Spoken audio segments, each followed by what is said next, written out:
Hello, everybody. It's Philip Lee returning with another episode of Civil War Chat. Today is Friday, the 26th of February, 2021. Today, I want to talk about Northern versus Southern racism. But before I do that, please, if you're interested, click on the notification bell in the upper right so that you'll be notified of future episodes of Civil War Chat. Okay, here we go. A couple of anti-Confederate historians have recently adopted two new terms for plantations and the postbellum South. They relabel plantations as, quote, enslaved labor farms, close quote, and the postbellum South as a totalitarian police state, close quote. The first is merely a pejorative expression that provides no new information. We know plantations had slaves. We know that. So that's just a pejorative term to call them enslaved labor farms. And the second term is better applied, that is the police state is better applied to the censorious state of free speech on college campuses like the places where they teach. Both men demonize mostly long dead Southern icons as inexcusably racist while ignoring Northern racism. They also create fictions about Southern racism where their chief target appears to be Robert E. Lee, who was much admired by the Americans of his own time and long thereafter. First and foremost, the two historians ignore the fact that 20 of the 22 states that joined the Union after Texas in 1845 were states where blacks composed only about 1% of the population of the respective states. The two exceptions are the southern states of West Virginia and Oklahoma. West Virginia was admitted as a state in 1863 as a slave state when President Lincoln was president.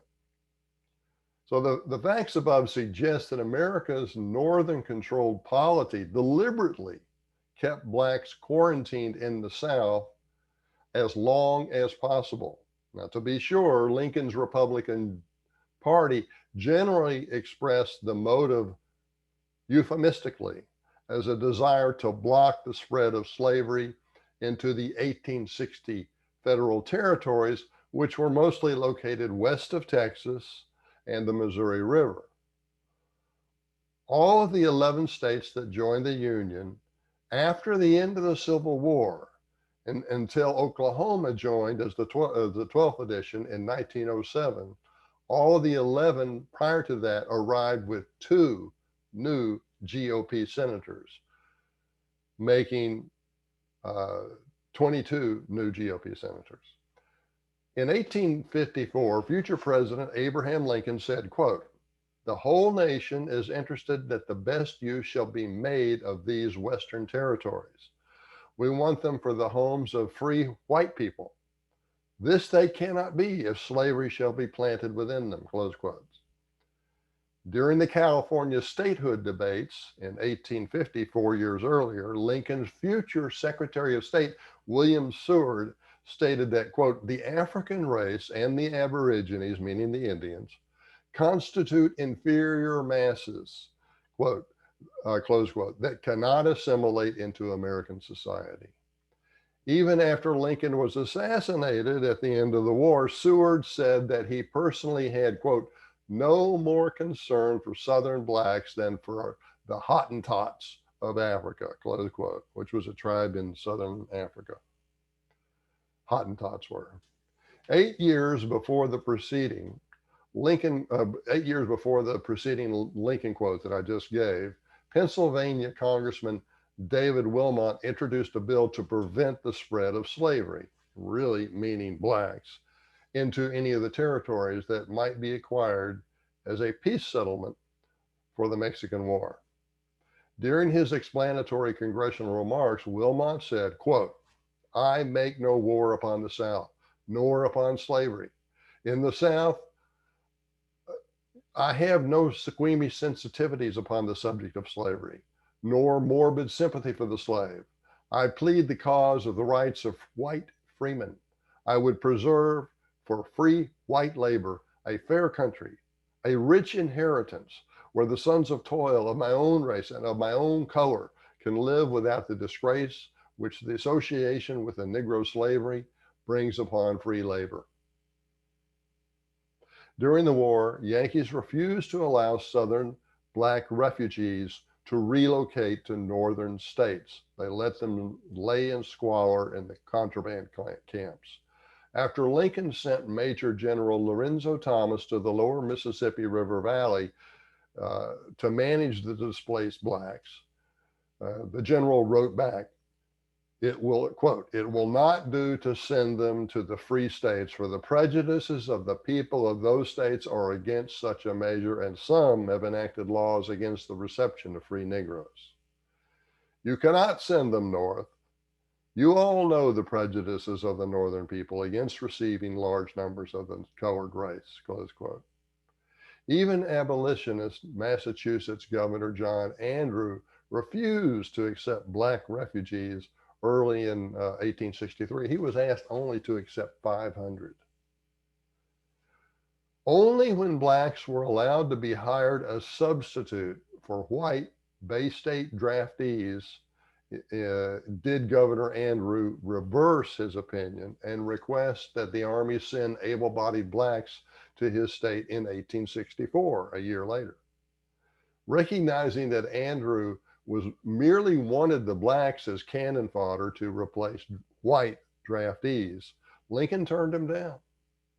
Similarly, newspaperman and future politician Horace Greeley, and past abolitionist Horace Greeley, advocated that occupied Southern lands during the war, the lands that were occupied during the war, should be given to freedmen in order to avoid a black migration into the North. Senator Doolittle of Wisconsin actually wanted to encourage the blacks in the North to go to the South by promising them that he would free the slaves and thereby they could live with their own kind. After the war ended, Massachusetts Congressman George Boutwell even proposed that South Carolina and Florida be reserved exclusively for blacks in order to keep them far south of the Mason-Dixon line. Second, the two historians minimize the racial adjustment challenges faced by the respective geographic regions, North and South, notwithstanding that blacks compose 40% of the population of the former Confederate states and only 1% in the organic Republican states. That's a dramatic difference, which if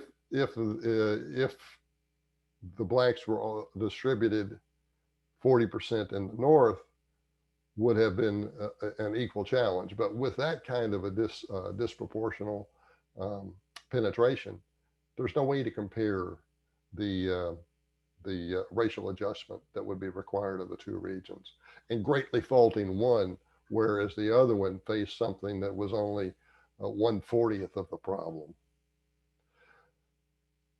Those historians falsely presume that Northern Republicans championed Southern black suffrage after the war as a moral impulse, where most of the evidence suggests it was really a tactic to use black votes in order to transform the former Confederate states into vassal regimes obedient to the infant GOP. When the Civil War ended, the Republican Party was barely 10 years old. Its leaders worried that it might be strangled in its cradle if the readmittance of the Southern states into the Union failed to be managed in a way that would prevent Southerners from aligning with Northern Democrats to regain control of the federal government. Thus, Republicans needed to ensure that most of the new Southern senators and congressmen be of their party. Since there were few white Republicans in the region, meaning the South, they needed to create, that is, the Republicans needed to create a new constituency. Well, guess what that constituency is going to be? Consequently, the Republicans settled on two goals. First was mandatory black suffrage in all the former Confederate states, if not the states outside the Confederacy. The party expected that such a mostly inexperienced electorate could be manipulated to consistently support Republican interests out of gratitude. Second was to deny political power to the Southern white classes most likely to oppose Republican policies. They accomplished both goals via the 1867 Reconstruction Acts and the resultant 14th Amendment. As implied earlier, when the states carved out of the Western territories entered the Union as Republican strongholds, the GOP no longer needed Southern blacks. Consequently, after 12 years of Southern misrule, the Republicans abandoned the region. Instead of promoting racial cooperation, they left behind a witch's brew of racial distrust. White Southerners who had lost their lands or had been threatened with losing their lands due to onerous taxation required to support the corrupt carpetbag regimes feared a return of the carpetbag/Negro rule. And blacks feared retribution from a white society impoverished by that very misrule. Nonetheless, Northern Republicans generally controlled the federal government until the Great Depression of the 1930s. They also kept blacks strictly quarantined in the South until World War I. Even then, Northerners only accepted blacks in their region due to a worker shortage resulting from a demand surge for manufactured goods caused by the European war material needs, combined with the war's disruption of white immigration into America. From 1860 to 1920, during that 60 years, America had absorbed 50 million white immigrants, mostly into the northern manufacturing economy, which had no room for the South's 4 million ex-slaves and their descendants. So there's a lot more to say on the differences between northern racism and southern racism, but the elephant in the room is that the organic Republican states at the time of the war had like 1% of their population as black. The racial adjustment in those regions after the war was minimal compared to what it would be in the South. Making that adjustment in the South required more than the Republicans were willing to do. The Republicans were only interested in getting vassal regimes set up in the South so that they could maintain control of the federal government, which they did until the Great Depression. Generally speaking, I mean, Woodrow Wilson interfered a little bit there, but and Wilson did reduce tariffs, partly because of that.